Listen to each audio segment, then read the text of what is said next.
Journal du Mercato spécial Europe, c'est parti pour un nouveau numéro. Nous débutons ce journal en Italie avec le dossier Tiemoue Bakayoko qui y est évoqué. En discussion depuis maintenant plusieurs semaines, les formations du Milan AC et de Chelsea ont enfin trouvé un accord concernant le transfert du milieu de terrain. Ce dernier, qui a déjà donné son accord depuis un certain temps, va rejoindre les Rossoneri très rapidement. Il va débarquer sous la forme d'un prêt payant de 3 millions d'euros avec une option d'achat de 30 millions d'euros. Il resterait plus que quelques détails à régler entre les deux clubs, mais l'affaire devrait se conclure ce week-end ou en début de semaine prochaine. Un pas à la Juve maintenant. Sur son site internet, la Juventus officialise l'accord passé avec l'Atalanta concernant Cristian Romero. Le défenseur argentin de 22 ans arrive à Bergame sous forme de prêt payant de 2 millions d'euros qui prendra fin le 30 juin 2022.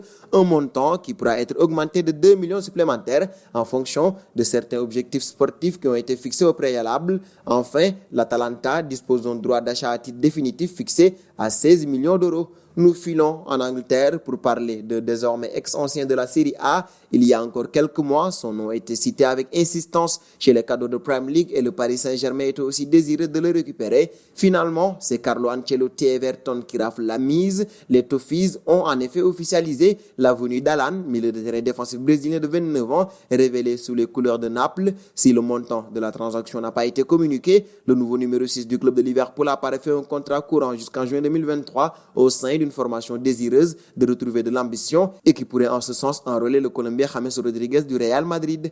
Et de l'Angleterre, nous passons en France. Hier soir, un média anglais a assuré que Memphis Depay allait s'engager très prochainement avec le FC Barcelone, moyennant 25 millions d'euros. Une information relayée par la presse néerlandaise qui parle pour sa part d'une indemnité de 30 millions d'euros. L'attaquant de l'OL est en effet une priorité pour le nouvel entraîneur blaugrana Ronald Koeman qui en avait fait son leader offensif quand il dirigeait les Orangerais. Mais les médias étrangers ne semblent pas se soucier des intérêts de l'OL. Rudy Garcia leur a rappelé qu'il était pourtant bien réel et a assuré au micro de Téléfoot que les Gones n'avaient pas encore été contactés pour leur capitaine. Et toujours avec Lyon, Jeffrey Adelaide a des envies d'ailleurs. Selon les informations de l'équipe, le milieu polyvalent a été contacté par de bons clubs européens, à commencer par le Bayer Leverkusen dont le projet séduit l'ancien angevin et qui souhaite remplacer Kai Havertz transféré pour 80 millions d'euros à Chelsea. Autant dire que le récent 5e de Bundesliga a les moyens de l'attirer et de rivaliser avec la concurrence, car en plus d'approche venue d'Espagne, le Hertha Berlin où évolue l'ex-lyonnais Lucas Touzard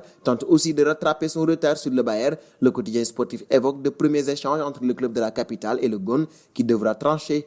Une autre officialisation dans ce journal, le PSG a officialisé la signature de Sergio Rico, le gardien de but étant désormais lié jusqu'en 2024 avec le club de la capitale française. Doublure de Keylor Navas à Paris, Sergio Rico a eu l'occasion de briller lors du Final 8 puisque le portier prêté l'an dernier par le FC Séville a remplacé Keylor Navas en fin de match contre l'Atalanta puis contre Leipzig. Le Paris Saint-Germain a annoncé que le gardien de but espagnol rejoignait définitivement l'effectif de Thomas Tuchel. Le PSG a levé l'option d'achat de 6 millions d'euros et Sergio Rico a signé pour 4 ans.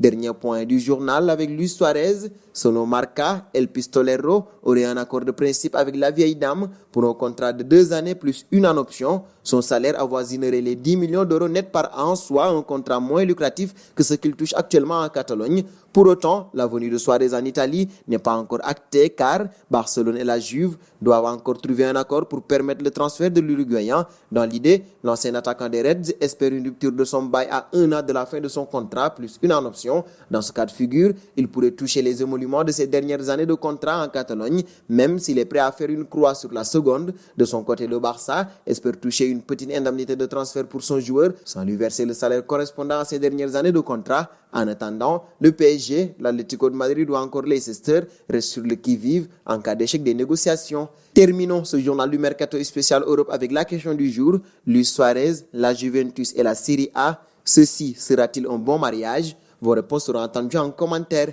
Et c'est donc terminé pour ce journal du Mercato spécial Europe. Chers amis internautes qui nous suivent d'un peu partout, la famille Afrique Sport s'élargit de jour en jour. Pour nous aider à faire grandir notre chaîne, n'hésitez donc pas à partager nos contenus. Nous vous donnons donc rendez-vous demain, tout en vous invitant à vous abonner sur Afrique Sport pour ne rien manquer du marché des transferts.